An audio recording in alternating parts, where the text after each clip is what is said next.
I hit send on the email titled Cancellation Confirmed, Deposit Refund Initiated. And when my phone lit up with her text saying, "Please don't embarrass me by showing up," I calmly started folding my shirts into a suitcase. Hey friends, please subscribe and turn on notifications, like this video, and leave a comment with your impressions. This will be a great help. Thank you. We never tire of reminding you. It's all thanks to you. I'm 41, and last spring I lived in Savannah, Georgia, in a rented townhouse that always smelled faintly like the river when the wind came in just right. I work as a senior claims adjuster for a large insurance company. My whole job is paperwork, timelines, and proof. If someone says a roof leak happened on Tuesday, I'm the guy who asks for the plumber invoice, the weather report, and the photos with metadata. Not because I enjoy arguing, but because facts keep you safe. My girlfriend, Marissa, was 33 and worked as a brand manager for a small chain of boutique hotels along the coast. She was good at her job because she could make anything look polished. She could turn a bland lobby into a coastal experience. She could turn a messy situation into a clean story.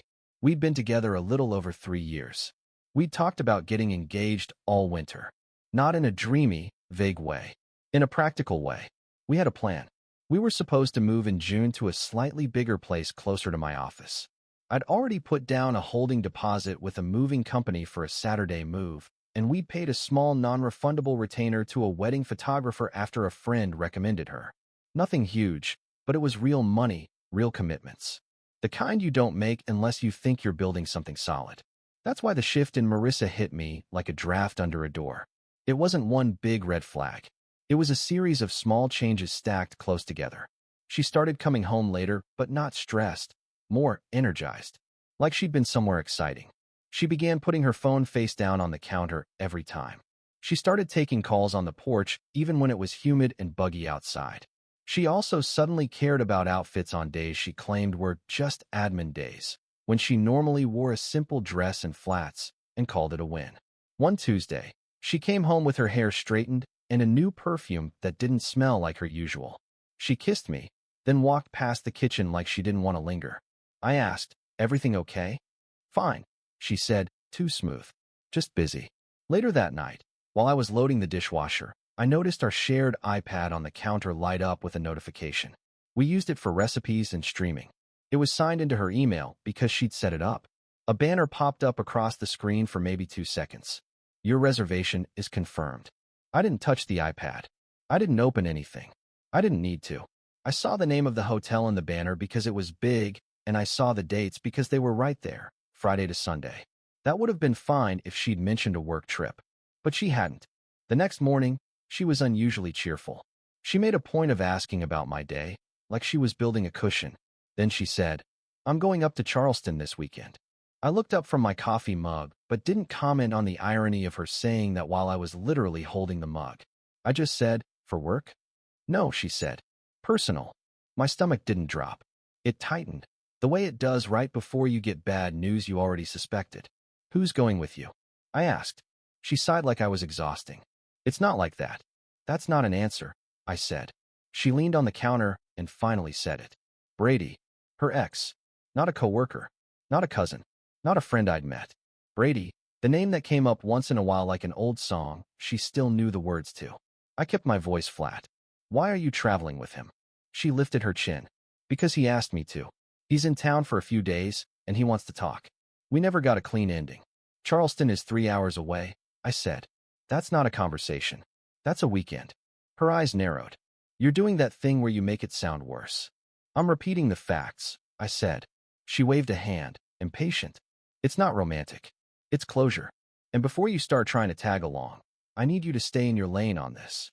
That phrase, "stay in your lane," landed like a slap dressed up as advice. I held her gaze. "What does that mean?" She didn't hesitate. That's what made it worse. "It means this isn't for you," she said. "You're the safe part of my life. Don't turn into the jealous part." I felt something go very quiet inside me. Not rage. Not panic. Clarity. Because it wasn't only the trip. It was the way she reduced me to a role. The safe part. The stable option. Like I was furniture. I didn't argue. I didn't negotiate. I nodded once, slowly, and said, "All right." She blinked, like she expected a fight. "That's it. That's it," I said. and I went to my office nook and opened my laptop. There's a moment in some relationships where you realize you've been in a tug of war and you didn't know it. You thought you were holding hands. Then you finally feel the rope. That was my inner switch. Because in the near future, I was supposed to be making bigger commitments. I had a jeweler appointment scheduled for the following week to look at settings. We talked about putting my name and her name on a new lease in June. We'd even met with a lender once about a possible pre-approval later in the year, just to understand numbers. We were on that track, and she just told me, with a straight face, to stay in my lane while she took a weekend trip with her ex. So I treated the situation the way I handle claims. Verify what I can, then protect myself. First, I opened my email and searched Low Country Lens Retainer. That was the wedding photographer. The subject line popped up, receipt, retainer paid/date hold. It was under my name, my card, my email. I clicked it and read the cancellation policy. Retainer was refundable only within 14 days. We were still inside that window because we'd paid it less than 2 weeks earlier. I'd been the one who pushed to lock her in early. I called the photographer right then, during my morning break. "Hi, this is Teresa," she answered. "Hi, Teresa," I said. "This is Grant Holloway. I have a retainer paid for a date hold. I need to cancel." She sounded surprised, but professional. "Oh, I'm sorry to hear that. Are you sure?" "Yes," I said. "Please confirm the cancellation and refund amount in writing." She asked for the email address on file. I gave it. She said, "I'll send confirmation within the hour. Refunds usually post in 5 to 7 business days." "Thank you," I said. Next, I pulled up the moving company reservation. It was a simple holding deposit, $300, and it was refundable if canceled more than 10 days before the move date. We were still weeks out. I used their online portal and clicked Cancel Reservation. A screen popped up. Refund will be issued to the original card within 3 to 5 business days. I took a screenshot. Then I did the most boring but important thing. I opened a new checking account at my bank on my lunch break. I changed my direct deposit to that account and switched my auto-pay bills. I didn't drain anything that wasn't mine. I simply created separation. We had a shared account for rent and utilities. My name was on it. I logged in and paid the upcoming rent early, so there would be no missed payment to point at later. I paid the electric bill too. Then I transferred only my remaining contribution out, money I could document from my paycheck deposits. I saved PDFs of the statements. Dates, amounts, everything. Receipts. That night, Marissa came home humming. She was in a good mood, the kind that usually meant she felt in control. She opened the fridge and said, "I'm leaving Friday afternoon. I'll be back Sunday evening." I looked at her and said, "I hear you." She paused, then tried to soften. "You're seriously not going to make this a thing?" "I'm not making anything," I said. "You already decided." Her face tightened, annoyed that I wasn't performing. "Good. Because I can't deal with drama right now." That's when my phone buzzed with a message from her while she was standing in the same room, like she didn't want to say it out loud. "Please don't embarrass me by showing up." I stared at the words for a second, then set my phone down. I didn't respond. On Thursday, while she was at work, I packed. I didn't do it with anger. I did it like a checklist. I took what was clearly mine: my clothes, my laptop, my work files, my tools, my personal documents, my grandmother's watch, my framed certificate from when I finished my licensing course, my cooking pans I'd owned before we met, and the small safe I kept in the closet. I left shared furniture alone. I left the living room set because we'd bought it together and it wasn't worth a fight. I left the TV because it was hers. I left anything that could even be debated. I wasn't going to give her a reason to claim I stole something. I photographed each room after I cleared my things. Not for drama. For protection. It's hard to accuse someone of damaging a place when the time-stamped photos show clean walls and intact floors. Then I emailed our property management company. Subject line: Lease Addendum Inquiry, Remove Tenant. I wrote, "Hello, I'm a current tenant at 214 Waverly Row. I'm requesting information on the process to remove one tenant from the lease or terminate early. Please send options and any forms required." They replied later that day with the choices. Both tenants must sign for removal. The remaining tenant must qualify alone, or we could pay an early termination fee equal to 1 month's rent. I printed the email. I put it in a folder. That evening, I carried my packed suitcases to my car and drove to a furnished month-to-month rental on the other side of town. Nothing fancy, just clean. Quiet. A place with no history in the walls. Friday came. Marissa dressed like she was going to a photo shoot. She wore a light jacket even though the air was warm, and she checked herself in the mirror twice. She walked toward the door and said, "I'll text you when I get there." I kept my face neutral. "All right." She hesitated, like she wanted me to plead. When I didn't, she left. Saturday evening, I went back to the townhouse to pick up a few things I'd left behind on purpose. Small items I didn't want to take without her seeing, like a box of books and an old guitar that was definitely mine, but had been in the corner for years. I walked in, and the place felt different without my stuff in it. Not empty, but rebalanced. Like someone had removed weight from one side of a scale. Marissa didn't come back until Sunday night. I wasn't there. I didn't need to be. At 8:11 p.m., my phone lit up with her call. I let it go to voicemail. Then came another call. Then a text. "Where are you?" Then, "What did you do?" Then, "Call me right now." I drove over and walked in calmly at 8:40 p.m. She was standing in the living room with her suitcase still by the door, staring at the closet like she'd discovered a leak. Her eyes snapped to me. "What is this?" "I moved out," I said. She laughed once, sharp and disbelieving. "You moved out? While I was gone?" "Yes," I said. "You're punishing me," she said immediately. "I'm protecting myself," I said. She stepped forward, voice rising. "Over nothing. We just talked. That was it." I didn't raise my voice to meet hers. "You took a weekend trip with your ex and told me to stay in my lane." Her face twisted. "You're twisting my words." "I'm repeating them," I said. Then she noticed the folder on the counter, the one with the property manager email and the printed policies. She grabbed it like it was evidence. "What is this?" she demanded. "Lease options," I said. "We'll need to choose one." She flipped through and then looked up, eyes wild. "Did you cancel things?" "Yes," I said simply. Her mouth fell open. "What things?" "The photographer retainer," I said. "The moving company deposit.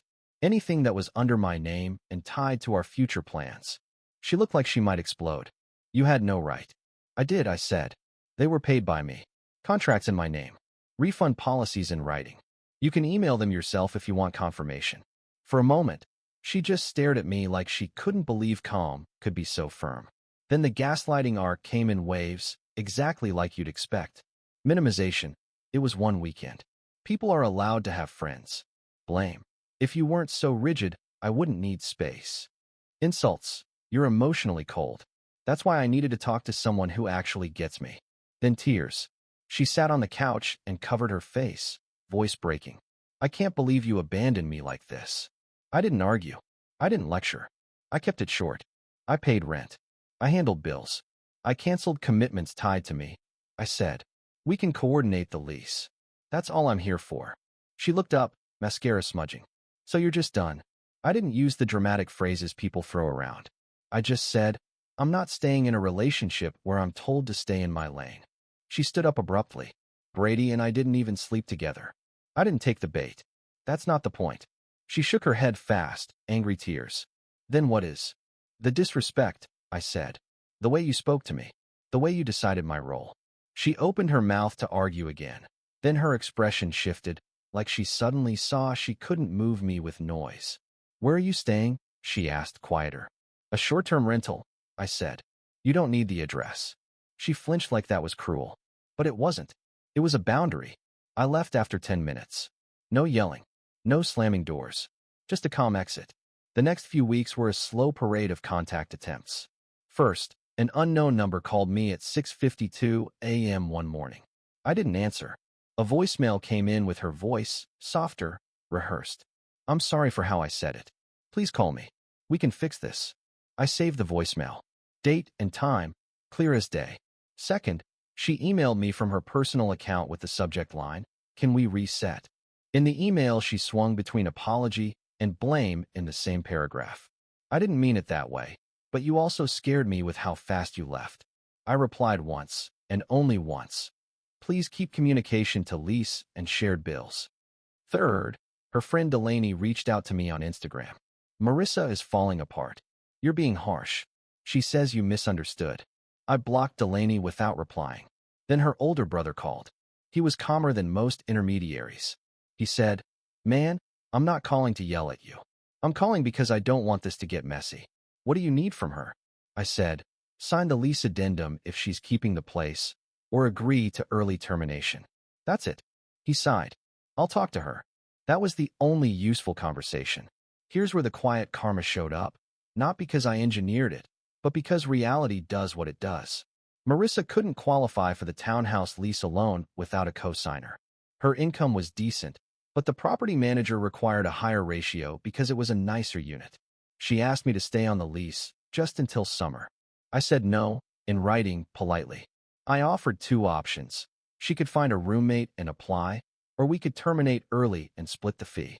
She chose neither at first. She stalled. Stalling costs money. Late fees hit. Not huge, but enough to sting. She had to borrow from her savings to cover the early termination fee when she finally realized I wasn't coming back to rescue the situation. And Brady, the closure trip, turned out to be exactly what my instincts had been warning me about. I didn't stalk her. I didn't dig. I found out the way adults find out in a small social circle. People talk when someone starts asking for help. Brady had asked her for a little loan during that Charleston weekend. He was between apartments. He had a business idea. He needed a bridge. She gave him money, not a life-ending amount, but enough to create that specific kind of shame you can't talk yourself out of. Then he disappeared again. Not a crime. Not a dramatic scam with police reports. Just a familiar pattern. He took what he could and left. Marissa tried to spin it at first. He's having a hard time. But even her own friends got tired of defending it. People don't like being asked to clap for bad decisions. At work, she had a client event for one of the hotels. Photos were posted publicly. She looked strained in every shot. Someone commented something dumb like, "Where's the wedding?" because they'd heard rumors. She deleted the comment. But screenshots live forever. Not humiliation from me. Just the natural consequence of a public-facing life colliding with a private mess. By midsummer, I was steady again. My new place was simple. My accounts were separate. My weekends were quiet. I'd started going to a Saturday morning volunteer shift with a local food pantry, mostly because it gave my week some structure outside work and I liked the people there. No drama, just boxes and clipboards. In late August, I went to a hardware store on Abercorn Street to pick up a few things for my place. Light bulbs, a new hose nozzle, basic stuff. I was in the aisle comparing paint rollers when I heard my name. Grant. I turned, and there she was. Marissa. She looked smaller somehow, not physically, but like her confidence had taken a hit. Her hair was pulled back, no perfume cloud, no polished performance. Just tired eyes and a tight smile. "Hi," she said. "Hi," I said. She glanced at my cart. "You look fine." "I am," I said. She swallowed. "I'm not. I messed everything up." I didn't argue with that. I didn't comfort her the way I used to. I just listened. She took a step closer, keeping her voice low like the aisle itself was a confession booth. "Brady used me. I feel stupid. And I miss you." I nodded once. "I'm sorry you're dealing with that." Her eyes filled. I didn't mean the safe part the way it sounded. "I know what it meant," I said, not cruel, just direct. "It meant you felt entitled to my stability while you tested your options." She flinched like she wanted to deny it, but she didn't. "I want to fix it," she whispered. I kept my tone calm. "There's nothing to fix on my end." She looked at me like she was hoping my face would soften. "So that's it." I didn't use any dramatic lines. I didn't perform. I simply said, "Take care of yourself, Marissa." She stood there for a second, then nodded like she was trying to accept a door that wouldn't open. I turned back to the shelf, picked the roller I needed, and pushed my cart toward checkout without looking back. If you've ever had to choose peace over a person you loved, tell me how you handled it. Drop your thoughts in the comments.